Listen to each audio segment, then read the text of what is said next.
totaled approximately $544 million in Q2, an increase of approximately $40 million versus last quarter, which was in line with our expectations. The increase sequentially was largely a result of the shift in compensation structure from bonus to salary, which took effect April 1st, and we outlined on previous calls.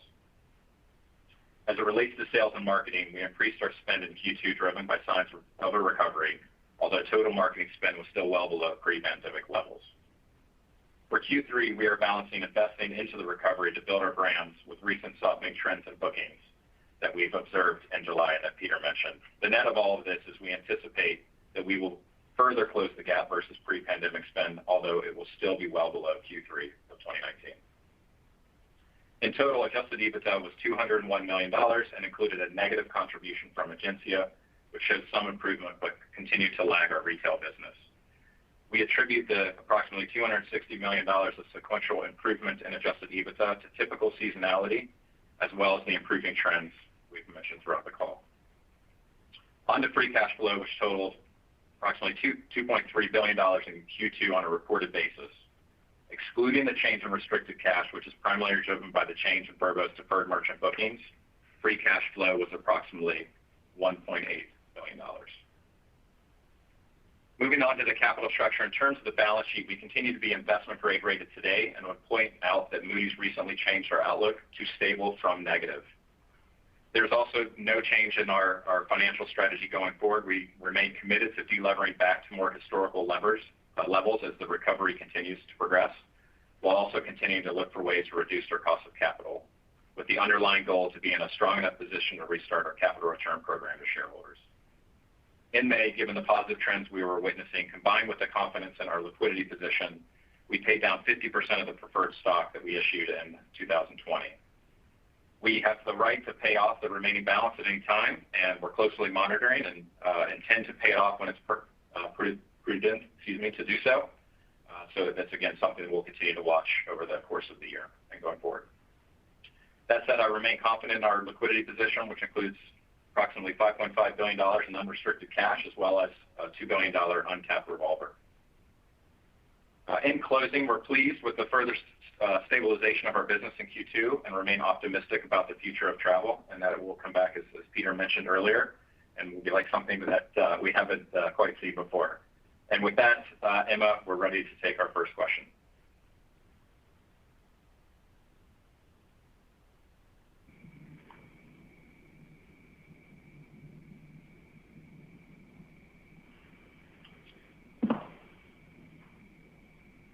Emma, are you there?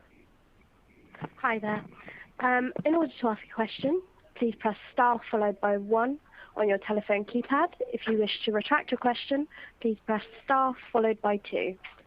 Our first question comes from Naved Khan from Truist Securities. Please go ahead. Your line is now open. Yeah, thanks a lot. A couple of questions. Maybe just one for Eric. If I look at the deferred merchant bookings, they're up 25% versus 2019. Reported bookings are down 26% versus 2019. Could you just maybe help us understand the gap there? What is driving the differences in the two numbers? And then I have a quick follow-up, maybe just on the simplification of the business. Are there other opportunities that you see on the horizon to simplify the business further?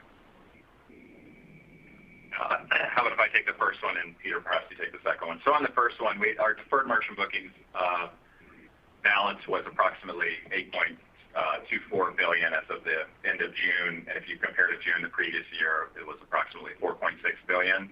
There was an increase in what we call core deferred merchant bookings, which is our more traditional or conventional lodging business. And that reflects, obviously, improvement on our, I guess that's compared to 2020. So I think you'll see on the core business that it's largely in line with. Where the real difference is coming on the Vrbo side of the business. That ultimately, and remember, that is restricted. So there's approximately $4.26 billion that's in that deferred merchant bookings for Vrbo, and that just reflects the healthy growth that we've seen in Vrbo that we've talked about a number of times before. I would say that there's no increased risk, if you will, on that core DMB relative to, I think, where we were in 2019. Yeah, and thanks, Eric. And I'll just add now that in terms of continuing to simplify, I don't think that we expect many more, sales or mergers or those kinds of simplifications, but there continue to be opportunities for us to simplify how we do business. And I think what I referenced about some of our new leadership, the opportunity to simplify how our brands work together, what we're doing on the technology side, we believe will continue to unlock opportunity for us, but it's not as simplistic perhaps as a sale of a business or something like that. But I don't think we have many of those left. Got it. Thank you, Peter. Thank you, Eric. Thank you.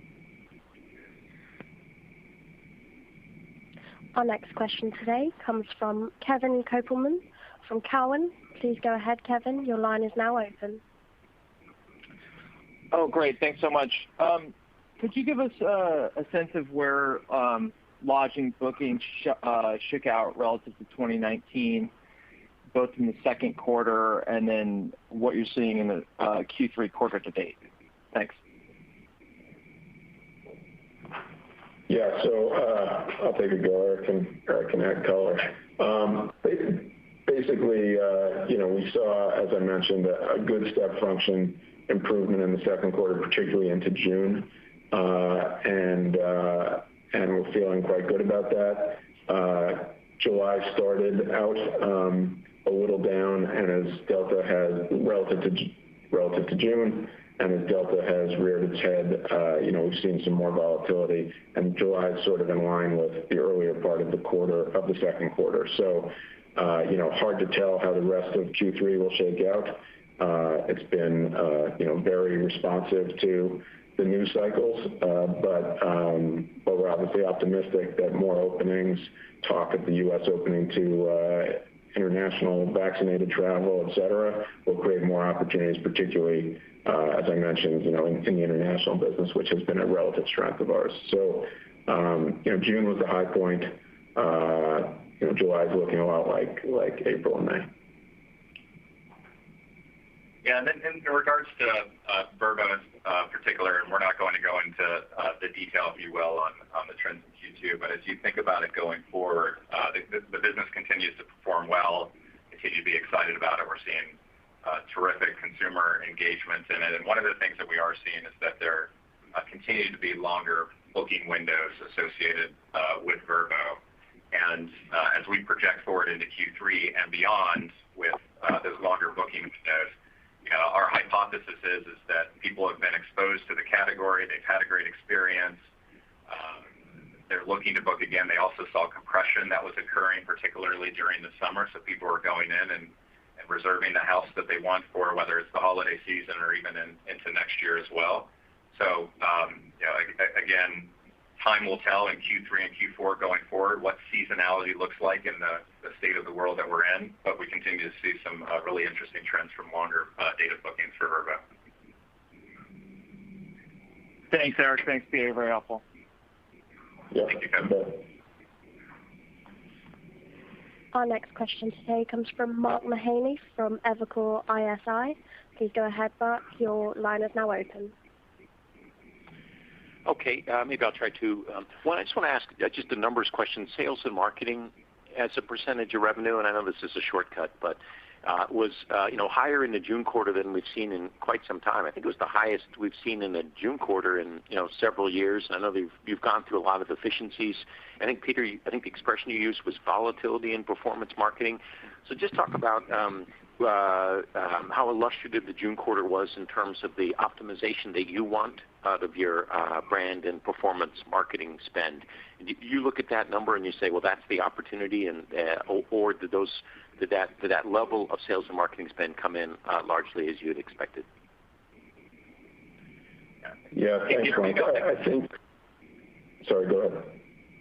Yeah, Peter, maybe I'll just give a little bit of context. I think one of the things to keep in mind, Mark, is that remember that our revenue is on a state basis, and oftentimes our marketing spend is generating bookings that we're not going to get revenue for until another period, if you will. And as I just talked about on the Vrbo side, we're continuing to see very long booking windows as a higher mix of our overall transactions. So it is quite difficult, and we're seeing other shifts in booking windows across different products as well.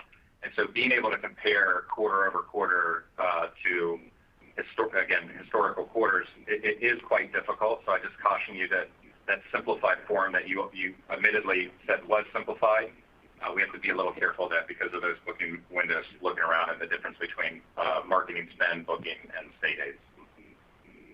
Fair enough. And then the second question has to do with. Go ahead, please.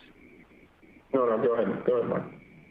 Oh, the second question has to do with brands, and you still have this stable of brands, and you talk about different strength in different regions, and you talked a little bit about Vrbo. What about some of the other brands? And would you call out ones that you think are doing, in this environment, are doing particularly well, and those that seem most challenged? Just comment on the business just from a brand perspective, and the brands other than Vrbo. Sure. I think broadly the brands are acting within a range, I would say, of performance.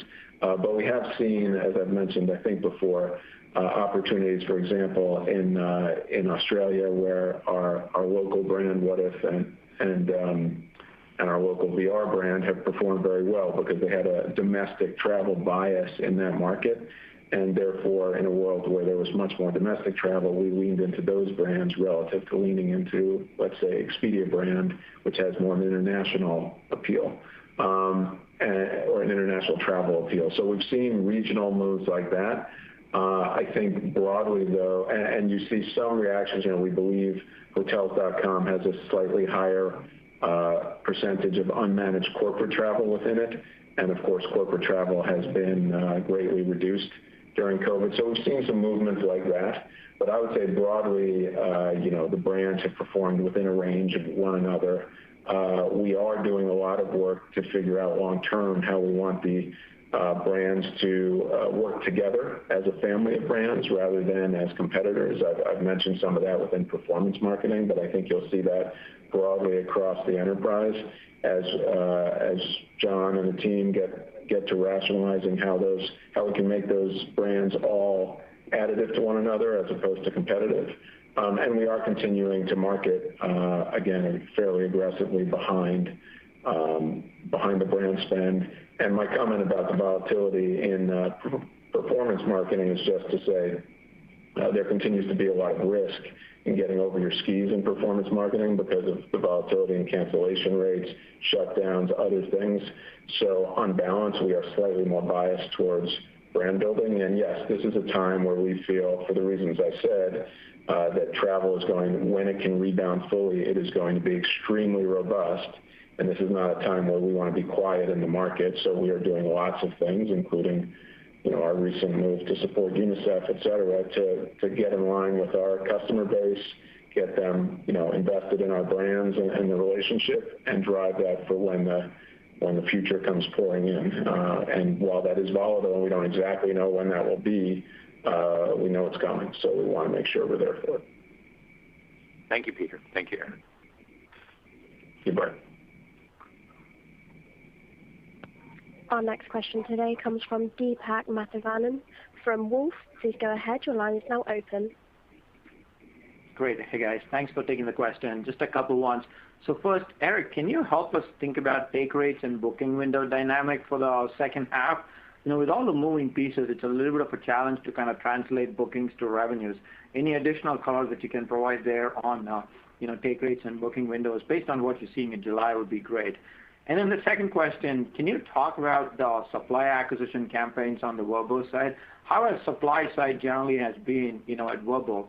And how should we think about the benefit of this translating into bookings, maybe in the back half and then also into next year? Thank you so much. Yeah, thanks for the question. I understand your question on the first part when it comes to take rates and booking windows, and it's something that we causes a lot of work and volatility, if you will, in our assessment on our side as well. And I would love to be able to give you more granular responses on what that projection would look like into Q3 and beyond. But the truth be told, that things are just moving around quite a bit when it comes to those booking windows. And then From a take rate standpoint, it's really going to depend on those mix. And as Peter and I both mentioned, Vrbo continues to be strong. We've seen conventional hotels come back sequentially. We've seen that in air. We continue to see that in car, which has been quite strong as well and has nice take rates associated with it. And again, we'll kind of stop there, but you get the point through the various products. And so between a combination.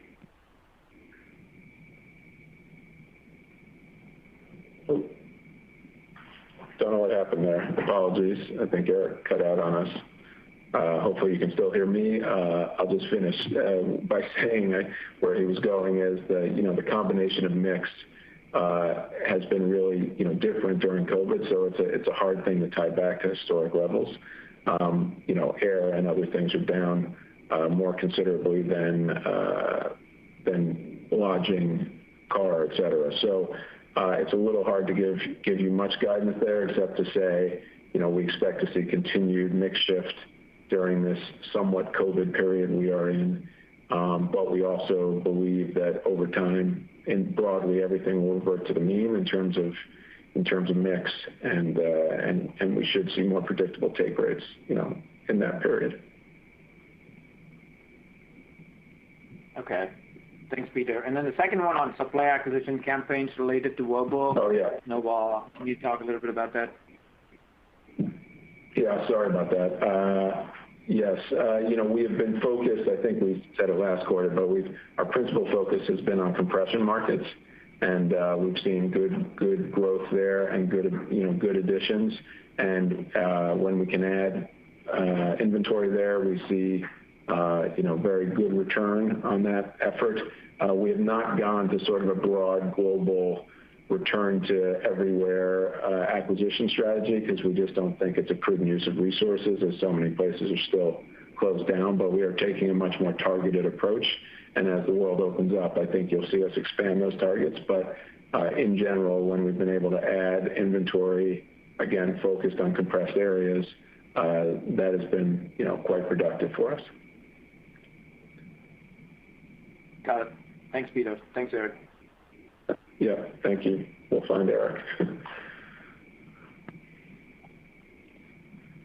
Our next question today comes from Justin Post from Bank of America. Justin, please go ahead. Your line is now open. Great, thank you. I think we're all trying to figure out what your earnings could look like on the other side of this, and so market share is important. People are going to compare you're down 26% bookings versus 19 to booking, which is in the low double digits. So just wondering if you can help us understand how you think about market share in your core U.S. and Europe markets right now. And second, maybe you can explain some of the differences, maybe your percent of air bookings or how much of your bookings are international versus domestic. Thank you. Yeah, thanks for the question, Justin. And I'll just say, so a couple things to think about there. First of all, as I mentioned, broadly, when you look at conventional lodging plus VR, we believe our position is stronger in the U.S. than pre-COVID. But again, that's not the same for all markets. And if you look at a market like EMEA, which came back strong over the summer and came back principally in domestic, that obviously favors some of the other players. And our business in places like EMEA and APAC, as I mentioned, are more international focused. Now that goes to airlift as well, because we're very good at delivering long-haul air, which has been virtually non-existent during the COVID period. So you've seen, again, a bunch of these principles at play where, we've benefited from some, others have benefited from others. We generally believe that international will be the next major thing to open up. And that favors our position in many of those markets, and we will see that rebound through that side of our business and through air and all the pieces that are attached to that. But that's really what's going on in market share more than anything is this domestic versus international exercise. There's also more bookings into small markets as people have stayed domestic and gone to the equivalent in the U.S. of the small motel near a national park, et cetera. That has not been a traditional strength of ours. We have been better in big cities. Big cities have lagged somewhat. New York, San Francisco, et cetera, Paris, London. So those factors are all at play, and I would just say that there's been a lot of activity at the lower end of the market, and because of the domestic thing, and that's been driving a lot of room nights, but not necessarily a lot of dollars. So you're seeing shifts like that. We feel pretty good about our position, definitely in the U.S. We'd obviously love to be strong in all dimensions of our game across the globe. But we think, again, that most of this reverts to the mean over time. And as it does, we will benefit from the return of international travel significantly, where in many places in the world that is the biggest part of our business. Great. And maybe one follow-up. Have you disclosed ever how much air bookings were as a percent in 2019? No. This is Eric. Am I back? Can I get a thumbs up? Yes, you're on. Yep. Yeah. Yep. No, we've not broken that into detail at this point. All right, great. Thank you. Thank you.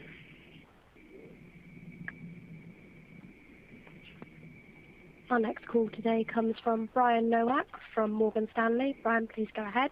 Your line is now open. Thanks for taking my questions. I have two. Just to go back a little bit to kind of drill into the U.S., can you just help us better understand where your U.S. lodging business, excluding Vrbo, is now versus 2019? And then secondly, kind of again focusing on the U.S. ex Vrbo and lodging, what can you sort of tell us about the customer dynamics? Is it mostly existing customers? Talk about contribution from new people you're bringing to the platform. What has sort of driven the growth of the core lodging business in the U.S. ex Vrbo so far? Yeah, perhaps I'll take the front end of that, Peter, if you want to take the back end of it. I understand that the part trying to parse Vrbo and the conventional lodging, we're not going to go into detail on it at this time. On the Vrbo side, I think you've heard us a couple of times anyways, we're seeing nice performance. We continue to gain share in our primary markets in that business and feel really good about it. And on the conventional lodging side, we have seen continued improvements each month of Q2. We've seen a bit of softening in July, but again, at this time, we're not going to go into detail on the breakdown in between those two. But net of both of those is that we feel good about where we are and the recovery that we're seeing during the quarter. Yeah, and I'll just go into the customer dynamics a little bit here, Brian, which is to say, I think during COVID broadly, as everybody was marketing somewhat less, we saw a lot of direct business. We all were happy about that, but it's more of a function of not going out and searching the market unless less people out in the market searching. I think as it has rebounded, it's headed more towards usual norms. But again, we've been, perhaps somewhat more conservative on the performance marketing side because we, with cancellation rates so high and other factors going on, closures, et cetera, it's easy to spend a lot on performance marketing and not get the return because people don't end up traveling. So we are seeing, I would say, a mix relatively towards existing customers. I think that's what you'd see across the industry. It's why app usage is up and other things are growing. But again, I think as the market is rebounding and more people are out in the market searching, you'll start to see us get back to more normal relationship between old and new. Now, I will say a big part of our focus as an enterprise is to create longer-term relationships and greater lifetime value and stickiness and love for our brands with our customers. That involves many things, obviously, on the marketing side, on the product side, on the service side, all things we're focused on improving. So that's it's a 360 kind of enterprise effort. But we do intend and we do plan to build those customer relationships in a different way, we hope, than historically, where we've all had to go fishing in the Google pond or whatever, and that was that was the only place to find new business. So we're hoping to change those dynamics over time, but we have seen in general during COVID a greater performance from existing customers. Got it. And just to go back to Eric's answer, that's really helpful. Just go back to Eric's answer. So the bit of softening in July, is that more pronounced on the traditional lodging side than it is the Vrbo side, or is it sort of evenly spread between the product sets? Yeah, I think we're seeing it largely across. I'll even expand it beyond the lodging across all of the product types, and whether that persists or not, TBD. Got it. Okay. Thanks. Thank you. Our next question today comes from Stephen Ju from Credit Suisse. Please go ahead. Your line is now open. Okay.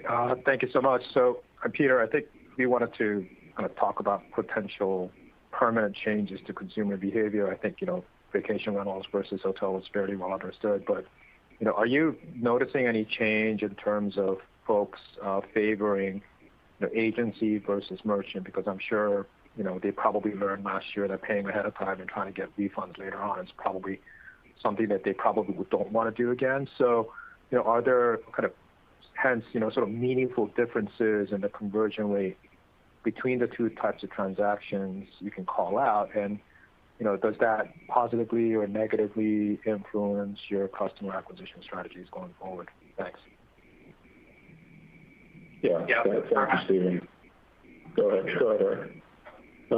I'll take the front end of that as well. I would think about it less about merchant and agency that we have seen continued. I think we talked about this a couple of quarters ago, weighting to the agency side of the business as consumers want more flexibility, but ultimately what they're looking for is that flexibility. So it's more of non-refundables, refundables. Is that what they're looking for, given the uncertainty in the environment? And Peter, feel free to add, but that hasn't necessarily changed our customer acquisition strategy, our sort strategy, or whatever else. In the end, we're a marketplace running a travel company, and our job here is to meet with customers and what they're looking for that meets the needs and the use cases that they have, and I will continue to do that. But as I said on the front end, there is continued weighting to the refundable side and the agency side. Yeah, and I would just add, Stephen, that we're not trying to drive, as Eric says, we're not trying to drive the customer to any particular outcome. We provide choice by and large, and we let the customers do what they want. There has been a relative bias during COVID for pay later, as you say, perhaps just a greater sense of security around the idea, but there's nothing that I think suggests that that's necessarily a permanent thing. I don't think we know enough yet, and we'll see as we come out of COVID, but certainly we've seen merchant rebound considerably, and that may well persist. Okay. Thank you. Yeah. Our next question today comes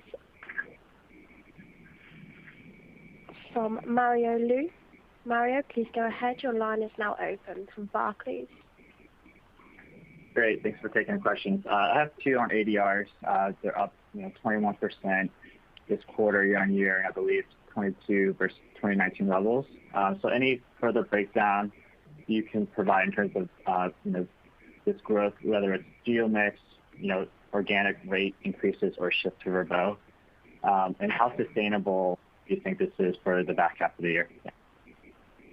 Yeah, Peter, I'll take that one. So thanks for the question, and I think the three categories that you laid out, the answer is yes, yes, and yes. So it is a geo mix into the U.S. It's a mix into Vrbo, which typically has higher ADRs as well, and then we're seeing sort of core ADRs increase in some products more than others. So a bit more color there is on the Vrbo and car side. I would say in particular, I've seen meaningful increases in their ADRs, whereas air has started to recover, but clearly not to the extent of those other two, and would say the same for conventional lodging is sort of somewhere in between, as I higher than air, but not to the Vrbo and car side. Projecting forward, we are, as I mentioned earlier, on the Vrbo side, for instance, continue to see bookings with those long booking windows, and if you end up with any kind of supply compression and or that's what customers are comfortable traveling with. And again, as I mentioned earlier, I think people have really enjoyed that product experience. You can continue to expect, very possible to expect that you would see that in Vrbo going forward. On the car side, listen, they've got a supply issue. I think that's been discussed in various forums before, and that's going to take some time to work through.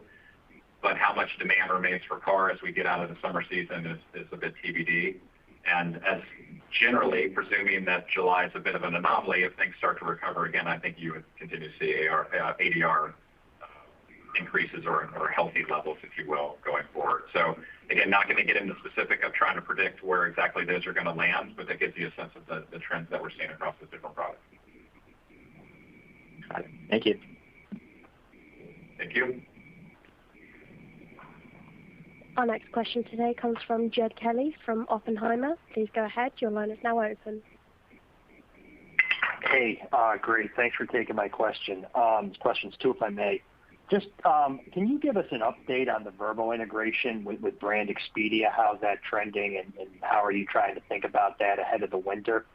And then as you kind of look out in terms of like the international travel recovery, I mean, has your thoughts changed? As you even see countries like Iceland and Israel that, you know, are really highly vaccinated, dealing with higher spikes, higher case counts? I mean, how has like the change of how do you view the international recovery if it looks like we're going to have changing, a multitude of different government policies towards COVID? Thank you.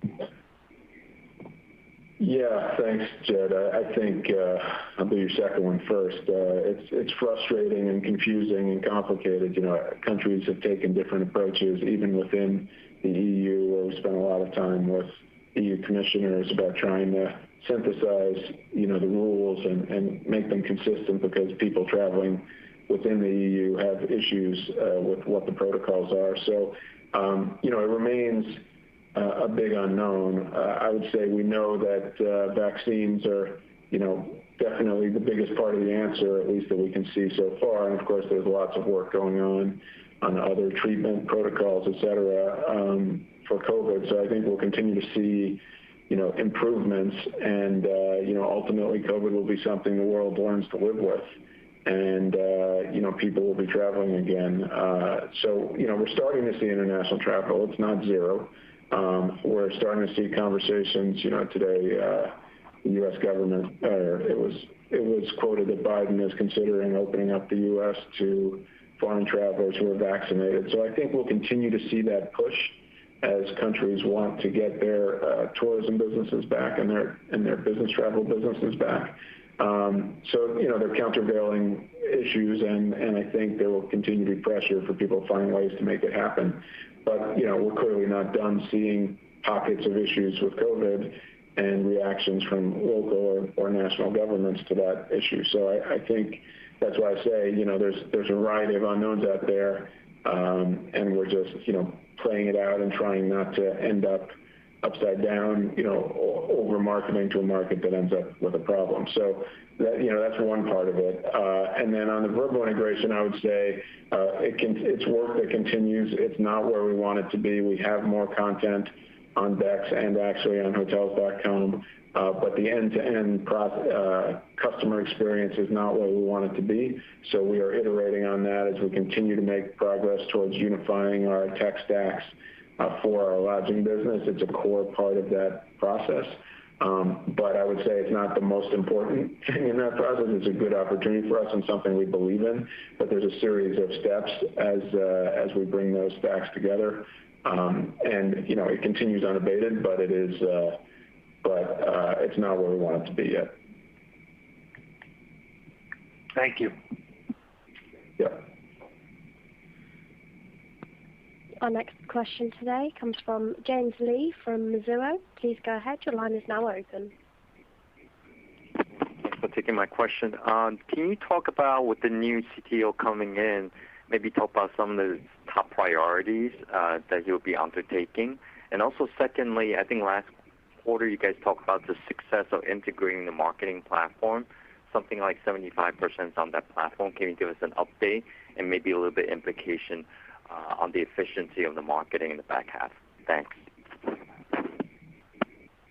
Yeah. So thanks, James. In terms of the CTO's top priorities, it's really, as we move to one unified technology team and one unified architecture, the role of the CTO is to define where we're going, how we're doing it, what the rules of the road are, and how we do this integration from going to many stacks to few, and we create this multi-tenant, extensible kind of set of capabilities.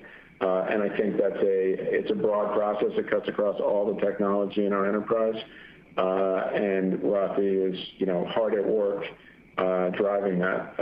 There's also, as we get the back end right, there's also the customer-facing side, which is all about the UI and UX.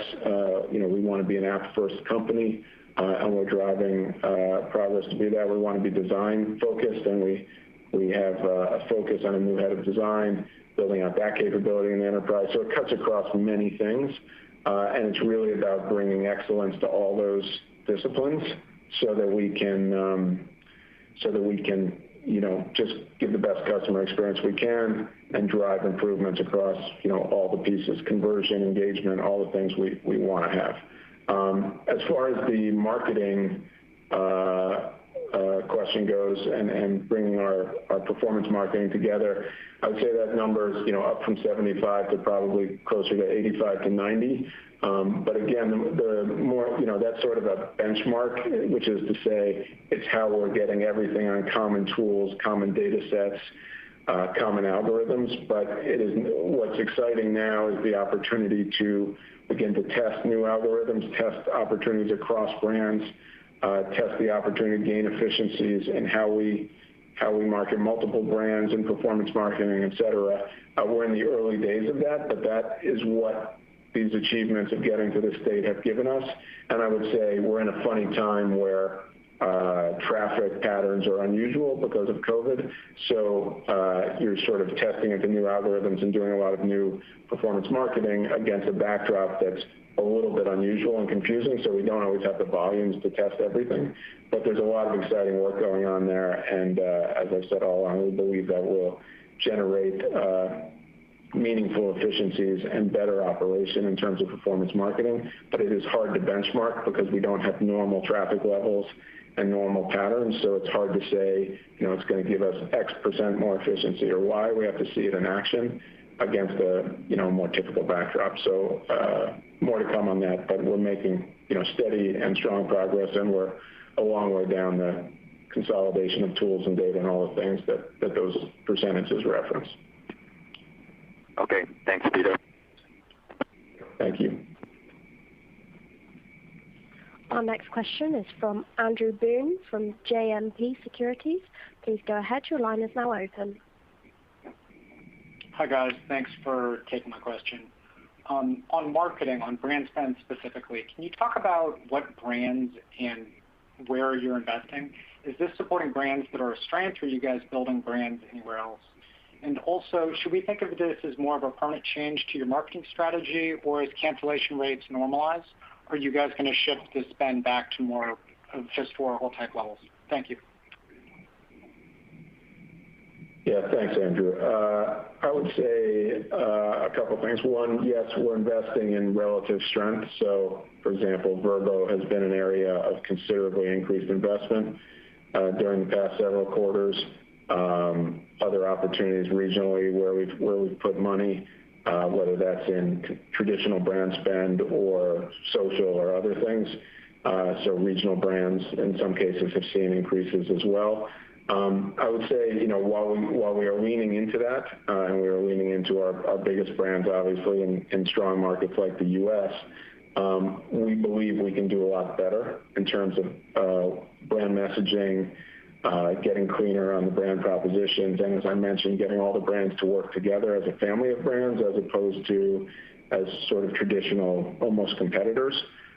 So we think there's a lot of opportunity to not just spend into brand with a bias towards brand building, but spend that money more efficiently against even stronger creative and more efficient ways to build brands. So I think there's a lot of opportunity there. And yes, we intend to also grow in new geos as we refine our capabilities there and pick markets where we are going to go on the offensive. And then I think as far as performance goes, I think what we're talking about when I say we have a bias towards brand building is we want to build long-term relationships, but brand spend and performance work together. The stronger your brands are, the better performing your performance marketing is. And as long as performance marketing can return the kind of returns and bring us the kinds of customers that are sticky and build long-term value, we will spend into that, and we will spend as much as that makes economic sense to do. So I don't think it's an either-or question. It's a question of right now having a bias again towards that brand building while we see how performance marketing shakes out. But as we get better, we believe we will be able to continue to invest in performance marketing more efficiently than we ever have and bring the right kinds of customers with the backdrop of brand building that really creates sticky customers for the future. So I think you'll see us do both. Don't exactly know where the ratios will bear out. We think the company was over-biased towards performance marketing because it just didn't have all the tools we needed across the brand enterprise, but we think now we're in a much different place. So that's where we're going to go. And I think with that, I thank you, Andrew. I think we're at the end. So I just want to say thank you, everybody. Thanks for your time. And I hope we got all your questions answered, and we'll speak to you in a quarter. Take care. That concludes today's call. You may now disconnect your lines and have a nice day. Thank you, operator.